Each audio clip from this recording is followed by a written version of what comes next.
It was the moment doctors said wouldn't happen. Physically, they told me he more than likely wouldn't walk. So for this once extremely athletic teenager, even the smallest step represents a mighty miracle. He's always said, I'm going to be fine. And sets the pace for the road ahead. You can either dwell on the past or you can just move forward. It was a typical autumn afternoon. 13-year-old Marshall Lindsay had just wrapped up a morning ball game. We won that football game in triple overtime. It was a great day. He and his friend decided to celebrate with a trip to Little Sahara Desert. I thought it'd be fun, you know. His first four-wheeling adventure, Marshall was playing it safe and slow. As it started to get dark, it was just like shadows everywhere, because you'd see the big hills and then you wouldn't know what was over the edge. I saw my friend go up and over a hill, and he was quite a ways ahead of me, so I wanted to really catch up, so I went a little bit faster. As I got to the hill, I went up and over it and got some air. Well, it turns out on the other side, it was a 40-foot drop. I tried to sit up, and it was just the worst pain ever.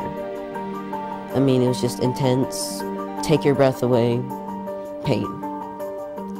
So they laid me back down, and we knew it was something serious. We were just in Salt Lake, and he got a phone call and said, Marshall's been hurt. Julianne Lindsay and her husband Adam immediately headed to the scene of the accident. They called back and said they're life-flighting him, so turn around. Where do you want him to go? And of course Adam first immediately said Primary Children's. The Lindsays remember smelling the fuel and hearing the roar of the helicopter wings, announcing their son's arrival at the hospital. They wheeled him in, and I saw him, and I said, and he looked at me, he's like, Mom, I am okay. I'm going to be fine. But a CT scan would prove otherwise. A broken back, a fractured vertebrae, and bent spinal cord. After emergency surgery, doctors delivered the news the Lindsays were dreading.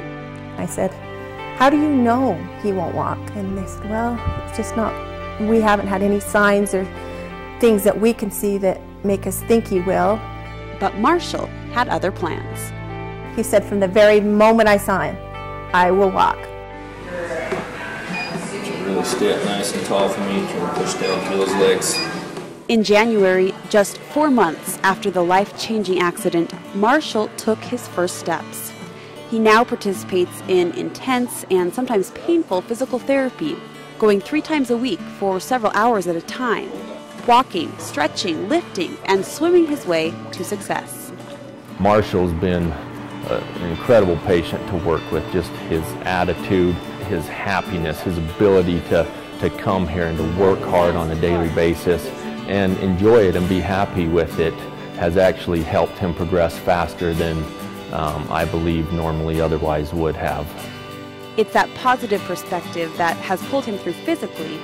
No offense to my football coaches or anything, but this is definitely some of the hardest things I've had to go through. Physically, yes. And also emotionally. You can never look at your limits. You can only look beyond them. You have to strive for what seems to be impossible. And it's the only way to get better. You think something's impossible? Well, go try it. Nothing's impossible.